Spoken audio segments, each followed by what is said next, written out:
एक पति देर से घर पहुंचा।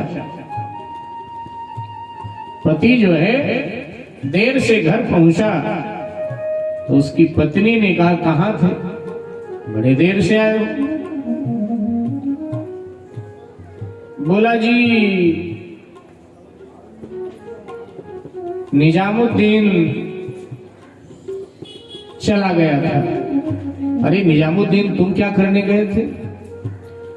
बोला कि हमारा एक मित्र है, मुस्लिम है, तो जुमे की नमाज थी सो मुझे भी ले गया, चादर चढ़ाना था, सो हम वहां गए, चादर वादर चढ़ाए के आ गए। तो पत्नी ने कहा अच्छा अच्छा अच्छा, बाहर ही खड़े रहो, बाहर खड़े रहो। दरवाजा बंद कर लिया, पाइप लगा करके दिया बाहर। सर्दी के दिन थे तो पाइप लगा के पत्नी ने बाहर दिया और पत्नी ने कहा कि ऐसा करो, कपड़े भी यहीं से मैं बाहर रख देती हूँ, नहाए लो और नहाने के बाद घर में घुसो। अरे सुबह नहाया तो था, अब इतनी सर्दी में और ठंडे पानी से नहा।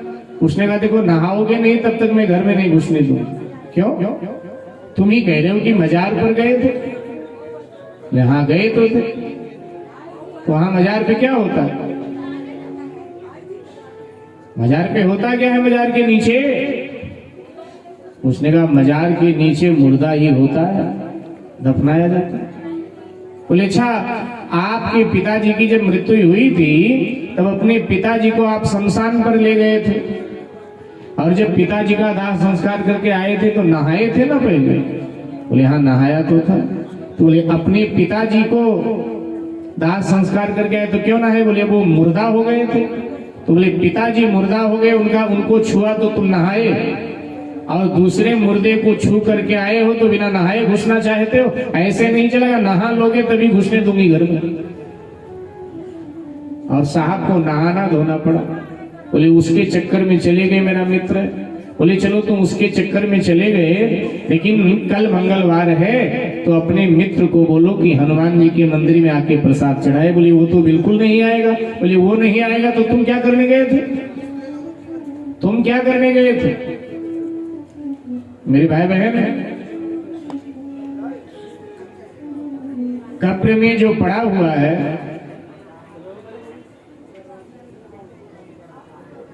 उसके हड्डियां भी उसकी गल गई होंगी, शरीर में कीड़े पड़ गए होंगे, वहां जाकर के क्या पाना चाहिए?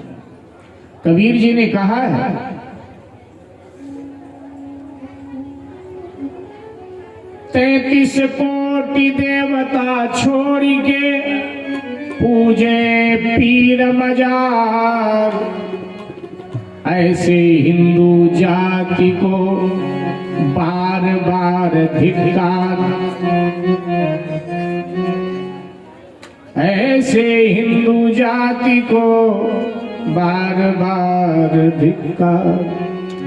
आगे कबीर जी कहते कबीर यही संसार में सब ऊतन के ऊत, और ये दुनिया से चले गए उनसे मांगे पूत, ये दुनिया से चले गए उनसे मांगे पूत।